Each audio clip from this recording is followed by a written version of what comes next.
Welcome to Insightful Pathways. Today, I want to talk about how a sales and marketing funnel is analyzed by a CFO rather than a sales and marketing team, so you can see how this data integrates into your overall business financial plan. Whether you're in a growth cycle or you're facing a bearish economy, possibly one that's in a soft landing or a recession, understanding your sales funnel and measuring it is critical to your success. A sales funnel is a commonly proven process for managing sales, and there's lots of videos here that explain to you how to build one. What I'd like to talk about is, as a fractional CFO, how I analyze the data coming out of a sales funnel in order to drive financial strategy for a business. Consider a very simple sales funnel here that is common amongst lots of businesses, one where you're generating leads from a website.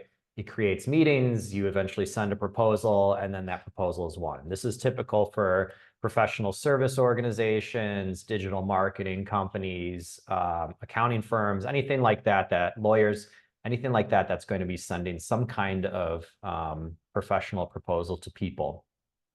In this type of conversion system, you have a ton of website visits that convert into very few wins, but those wins are probably of high value. And so conversion rate and conversion volume is going to be critical to your success.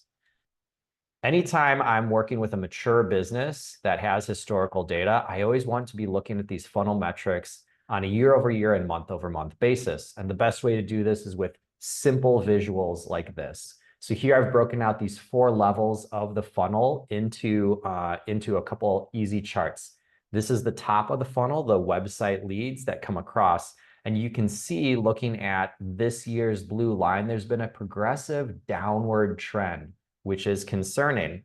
Now, the good news is that we seem to have more or less flattened out over the last 6 months. So we've hit some kind of new normal that's put us below on volume on a year-over-year basis.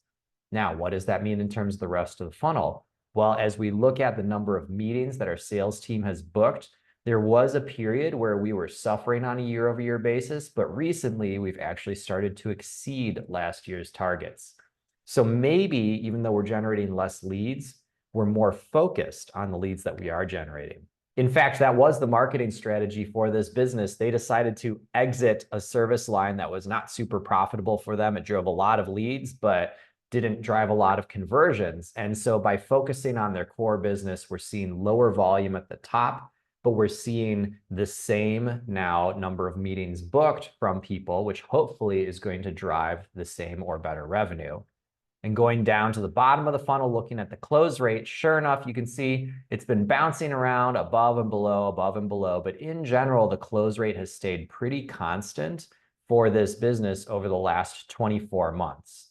So despite the fact that our top of the funnel has seen a reduction in volume, by the time we get to the bottom of the funnel, we're seeing pretty similar metrics to what we did last year, which means that our marketing and sales efforts are getting more efficient than they were before.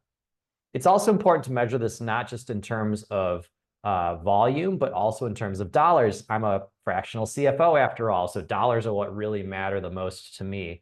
So I like to look at deals sold in terms of, for this business, annual contract value.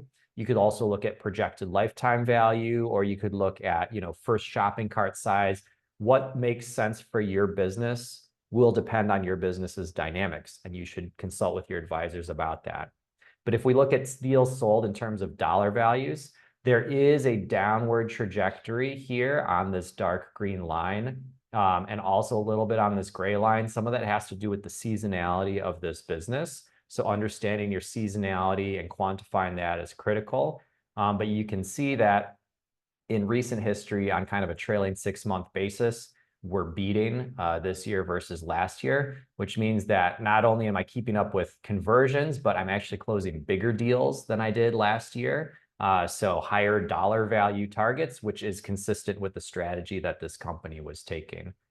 So you can see a sales funnel is not as straightforward as just maximizing everything, right? Your marketing and sales strategy have to be consistent with your business plan. And then that has to tie out with your financial plan. And a good fractional CFO will marry all of that together for you and advise you on business strategy to incorporate that. If you're interested in learning more about how fractional CFOs look at your sales and marketing data and use that for forecasting, be sure to visit our website, cfoshare.org, where we've got lots of information about that. Thanks for tuning in. Be sure to subscribe to our channel for more insightful pathways in small business financial management.